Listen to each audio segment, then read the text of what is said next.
Imagine yourself standing, or imagine yourself turning on your favorite sports television network, and just sit there and imagine the amount of time, or count the amount of times they mention the over-unders, the betting odds in general, the plus-minuses. It becomes a kind of drinking game by the end of the day. Sports gambling has become a massive issue in today's society, specifically because of how widespread it's become and because of its scope. This can be classified as an issue because of its many legal, mental, and financial implications on its users. And I know that it's relevant to a college audience today because not only do I hear about it all the time in my own social circles, but I hear about it in these very hallways here at Daniel Hall. And as someone who wants to go into sports media as my gig, my full-time job, I can say that it's very worrisome that they want to take in sports gambling as the new niche of sports media.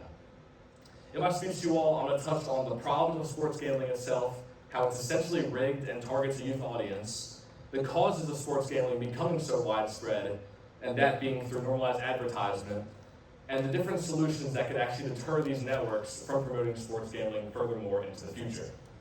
To start out, I want to touch on the problem of sports gambling itself, that being that it's basically just a coin toss. Vio Manchi and colleagues are writers in human development and well-being in Australia, and they wrote in 2025 for their Journal of Gambling Studies the 3 different reasons how sports gambling specifically targets a youth audience that could be manipulated. The first reason being that this youth audience already has a high frequency of engagement in sports and fantasy sports gambling. The other 2 reasons just being, lower rates of anxiety and higher rates of depression that will lead to an increased gambling severity into the future. Neil Metz and Shinatani Jog are 2 professors in the Department of Economics at the University of Oklahoma, and they wrote in 2023 for their Applied Economic Letters journal, stating, quote, "Overall SC entrants exhibit a recency bias and are no better at picking winners than just a coin flip." So essentially what that means is, it really doesn't matter how much you think you know ball. The truth is, you're really being weighed against a 50-50 shot. You're really just being weighed against a coin toss. It doesn't matter what money you're putting in, how much analysis you've done on these players, on this league. The truth is, it's just a coin toss. Next up, I want to touch on the actual causes of sports gambling becoming so widespread in today's society, that being through its advertising. Ethan Tussey is a Georgia State professor of film and television, and he wrote in 2022 for his Television and New Media Journal, talking about the quote-unquote benign degenerate positions that these different sports books, such as the ones that are promoted by Fox Sports, such as the ones that are promoted by ESPN, these positions that they take, and that being that they care more about taking in your money than they do about actually losing it in their paying you back if you end up winning a bet. What this means is, since they want to give in more money, they're going to make these advertisements as human friendly as possible to try to draw you in, to try to get you to reload your balance and to keep playing. Ella McGrain is a PhD student at the University of Sheffield in the UK, and she wrote in an addiction journal in 2025 stating the other different ways that these companies can try to draw you in through their advertising. These things include sign-up bonuses, stake-back offers, and what I've even seen recently are these quote-unquote free bets. So what that means is, imagine, example, I'm sure some of you have sports bet before.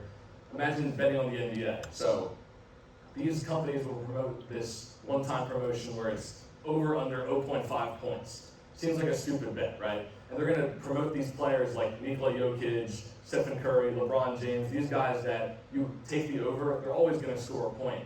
So it really just seems like a get-rich-quick scheme when you really think about it. And that's the way they're going to draw you in. Maybe you're down in the dumps when it comes to your betting, but they're going to give you that free bet to make sure you get some easy money so you can keep going. Lastly, I want to touch on the actual solutions that we can go into to help deter these networks from promoting sports gambling further. Sadie Sand is a recent JD graduate of the University of Cincinnati, and she wrote in that university's Law Review Journal in 2025, stating that, quote, "Congress should encourage online sportsbooks to donate a specified portion of their profits to combating gambling addictions." So I almost liken this to being the big tobacco method. So what that means is that essentially the big reason why you never see commercials for cigarettes or even like vapes or Zins or anything like that is that these big tobacco products are not allowed to be advertised because in the past, they've been forced to send a lot of their profits to cancer charities, anti-smoking foundations, and what that's done is that's put the negative effects of their products on a pedestal, and it's made it basically impossible to advertise their products and their different things that they sell And that's something that they could Congress could put into place for these different sports gambling companies, make them donate to the negative effects of their products to almost stop them from advertising themselves. Joe Shepard is a student at Cornell Law School, and he wrote in Cornell's Journal of Law and Public Policy blog in 2025, talking about the other different solutions that we could go into. We just mentioned mandatory disclosure requirements, and there's even just restrictions on advertising itself, as well as just straight up betting limits, just on its users.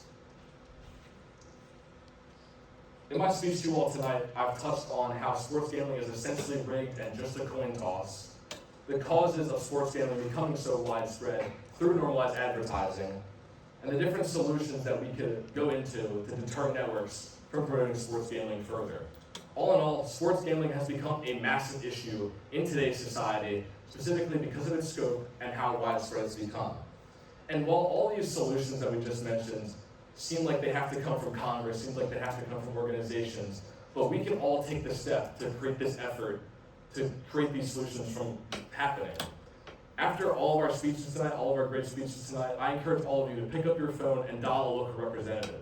It could be the representative in the Clemson area, the greater South Carolina region, or even just wherever your home state is, wherever your home city is. Pick up the phone and tell them that you want them to do something about these sports gambling advertisements that have run rampant. Tell them what you've learned today. Tell them how it manipulates an audience, and tell them how addicting it is. If we all pick up the phone and start dialing, we can be the ones that jumpstart the effort to turn the treatment of sports gambling into how big tobacco was treated back in the day. Thank you.